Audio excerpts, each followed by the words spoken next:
Hi, and thanks so much for joining me. Today we are talking about this brand new Cle De Peau foundation. If you'd like to see that, please keep watching. This is a brand new foundation from Cle De Peau. I love their foundations. In fact, the last year's favorite foundation for me was a Radiant Fluid Foundation by Cle De Peau. I also love their concealers, so I wanted to try this out. I just wanted to look really quickly. We usually do this at the end, but I feel like if we're doing a wear test, the end of the day is always isn't as cute as the beginning. So we're going to talk about it a little bit here.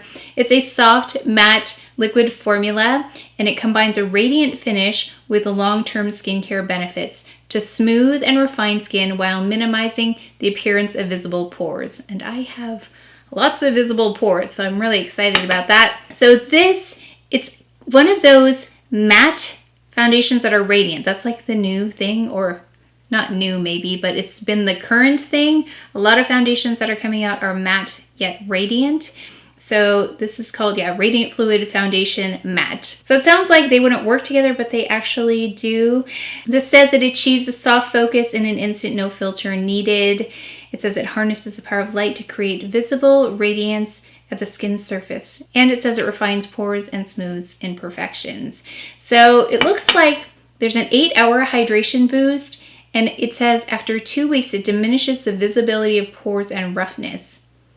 I need to do this for 2 weeks and really see. Today we're going to do a 12-hour test. I think it says it has a 24-hour wear. I don't ever wear makeup that long. Usually 12, 16 hours maybe max. So we'll do 12 hours today. It says it resists creasing and dullness over that amount of time.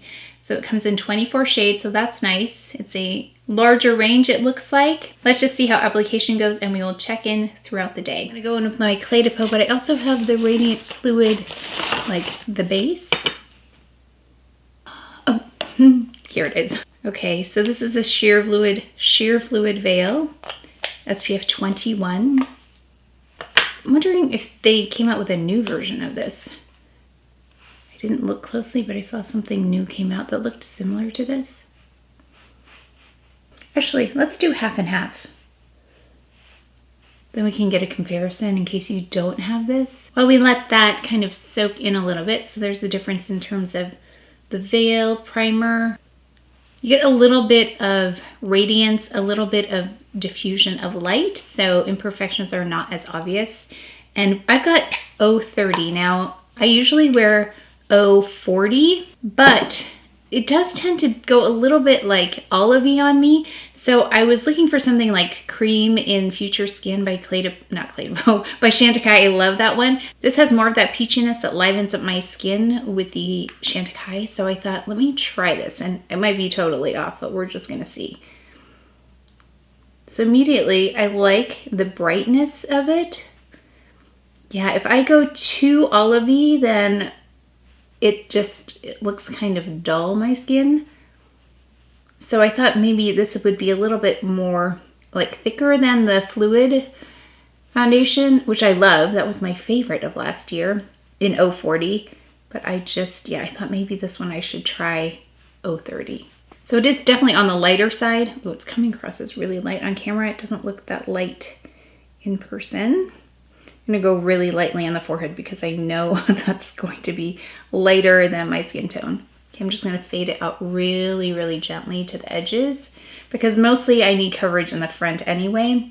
So for me to go a little bit lighter is okay because I don't really take it all the way out to the edges anyway.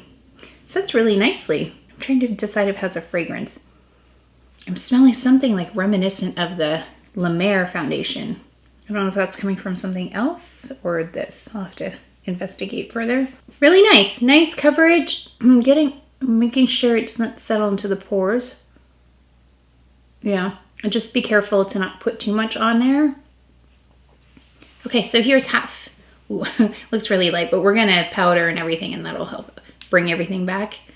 Yeah, I'm noticing with the fluid veil, it's adhering a bit better to the skin, and it feels more moisturized, I'm gonna say. Having that on there, it just feels smoother.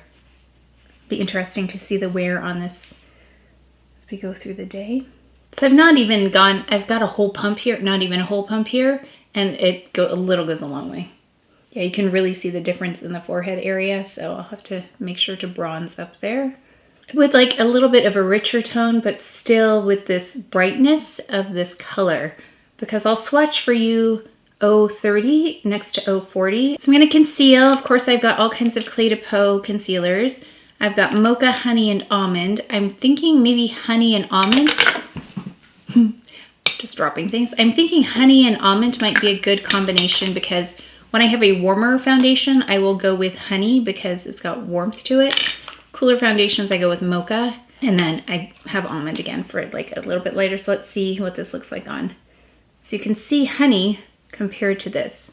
So if you have Honey, that gives you an idea of kind of how light this is. I've gone in concealed. I did a combination of Honey, Almond, and Mocha. I just try to get as much coverage as possible while balancing out with the tone of the foundation, which is why it's nice to have, you don't need all of them, but for me, when I have different foundations, I mean, if you have one foundation, you can figure out which one you need, but I have several different foundations.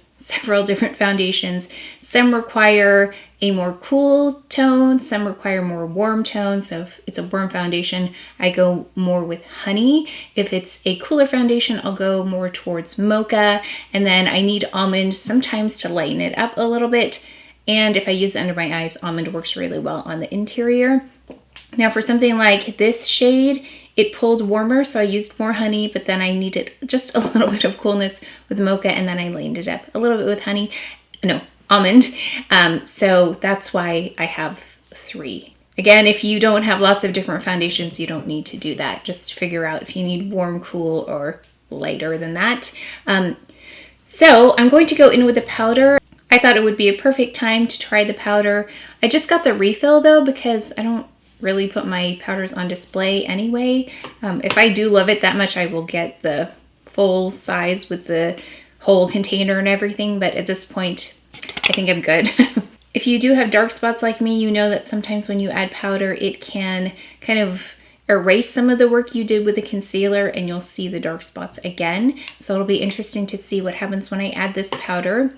And if it does happen, not to worry, I have lots of other things to fix it, including peach colored blushes as well as blush. Did I say blush? No. I have peach colored powders as well as blushes. Those can always go in and fix, and I have lots of solutions for if it happens that they darken up when I add the powder. So I'm just going to use my Wayne Goss brush and take a little powder. And let's see how it goes. I'm just going to powder here. I'm not going to powder into my eyes. I just will powder here. Oh, interesting. So I thought this was going to be like a cool powder because it looks pink. Like it looks like a light pink color, but okay, it has a fragrance, a slight one. Again, it reminds me a little bit of the La Mer, but not as intense. I mean, La Mer is really intense in terms of the fragrance, just like a little hint of a fragrance. So far, this is pretty interesting. I am not seeing as much darkening with this as I have with other powders. It's a very like gossamer-like. I'm just going to powder in the center here, which is what I typically do. So we'll do half. I always have a hair sticking out or something. So okay, it's bringing about like a lightness on my forehead that I don't love. But we can fix that with bronzer. We'll just set with this. Really nice lightweight powder. I really like it. Okay, so we've got half and half. Powdered and powdered.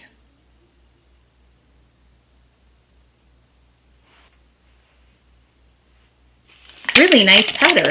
I'm surprised. I don't know why I'm surprised, but it's very nice. So here it is. It looks like almost like a cool pink color, but on my face, I don't know if I see that. We'll have to see in the playback what that really looks like, but it looks very, very nice. That's one of the nicer loose powders I've used recently. Like there's nothing shimmery in here. The La Mer has some like shimmer in it, and the Chanel I don't think is as fine as this. This is really fine. I'm just gonna finish up with bronzer, lip, blush, maybe some finishing powder, and then we are going to do a check-in throughout the day, or many check-ins throughout the day, because we'll do like a 12-hour test and see how it goes. Okay, we are actually, I just did the intro to this. Oh, we're almost 10 hours into this. By the time I'm doing the intro, I just did the intro. I've been very busy doing lots of other things, but I did add finishing powder, blush, bronzer, lipstick, of course, and highlighter. And then I did go in and powder once, just because it was super shiny here.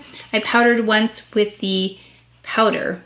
Yeah, so I did just powder lightly in the middle here, just so I wasn't super shiny for the intro. But everything's looking pretty good. Let me just take a closer look in a mirror here. So far, no creasing. I mean, you always get a little bit of gathering in these fine lines, but it's very minimal. Yeah, I haven't seen any creasing or movement. It looks really nice. And for reference, my skin is typically combo. It's usually oily in the middle and like a little bit normal dry on the exterior. Recently, it's been more dry than anything else, especially right here flaking, but I don't have flaking today, so I'm not that degree of dryness today, but I can get there. So it's more like, I'm gonna say normal today, normal to more oily in the middle. So we're gonna check in again. Wow, we're almost 2 hours away from the last check-in, so hopefully it will still look intact by then, but it looks really, really good. 12.5 hours of wear at this point. I did powder a couple of times because I was doing some other videos in between. So let's take a look at it. I just looked in the mirror, but I think it looks really good. I mean, the only places that it's really falling apart is the concealer part, so I'm going to not count that. Yeah, so I'm not going to count that, but the reason this is wiped off is because I got lipstick on there and I ate. But you know where it looks really good is right in these lines where usually a lot of makeup will gather, especially over time. And it didn't do that, and it didn't like accentuate any dryness, which is really nice. So I think if you have dry skin, you'll like it. The oily parts of my face, now they have concealer on them as well. So it's a little bit harder for me to tell, but like right here, I don't have concealer and it gets oily. And that one, that looks really good right here, like the bridge of my nose. Let's see if it'll focus. Then you can really see the foundation. Okay, that's really close. But you should be able to see right here really is where things start to kind of gather. If it gets like creasing or like bunching up, it's really right here on me. And we didn't have any of that today. And so this is a side, and anywhere it's broken up is concealer. So right here, there's concealer, right here, there's concealer. That is the only place I see anything kind of separating. So that's different than the foundation for me. And this is the side without the veil primer.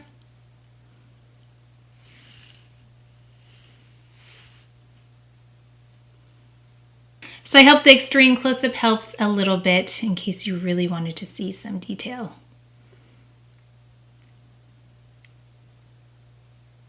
It's really nice. I mean, it really melds with the skin. So let me see, what did the claims say really quickly? Let's just check. So I think that, first of all, 030 is just slightly light for me. A little bit more richness, but not necessarily more olive. I think it was the right tone. It just needed a little bit more color. I didn't wear it for 24 hours, but 12 hours it did really, really well. No creasing and no dullness. It still looks pretty lively. I think they were getting really good formulas just in general. This matte radiant formula where it stays in place. So I don't know what's new in technology that's allowing that, but it looks really nice after a long period of time. It says lightweight, and it does have that same like that texture like Chanel, like their new one, where it kind of just melds into the skin. You don't really notice foundation on your face. That's what it feels like. Like I don't even really sense that it's foundation. Comfortable, silky smooth matte finish. I think it's a radiant matte. It's not like a matte. I think in the olden times when we thought of matte, it was more like a mask matte. But this is skin-like matte. 24 shades. They look like the range is pretty wide. I did actually chat with Cle De Peau on this online, and they suggested 040, and that was the same shade as the Radiant Fluid, but I wanted to try something different, so that's why I went with the 030. I don't know if I've ever worn makeup for 24 hours, but it does do well for a long wear kind of situation. Now, I didn't go outside or anything like that, but I mean, inside regular kinds of conditions, it did very, very well. And the powder, I really like this powder. I've never used it before, but it touched up very well. It didn't like get cakey or anything, especially after I had it on for a while, and then I just went and retouched it. Actually, let's do that now so we can see what this looks like just as a refresh. I thought it was really nice for that. Sometimes when you add powder after you've been oily for a little bit, it doesn't go well, but this one did, so let's just try.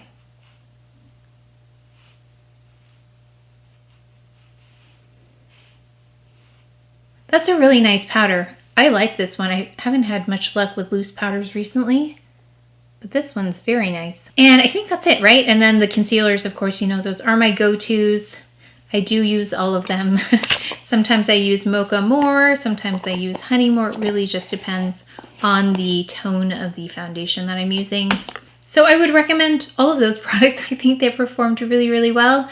I love Cle De Peau anyway, so it's up there with one of my very favorite lines. Yeah, it is up there with one of my favorite lines. You probably know my favorite line, but it is up there with my favorite lines.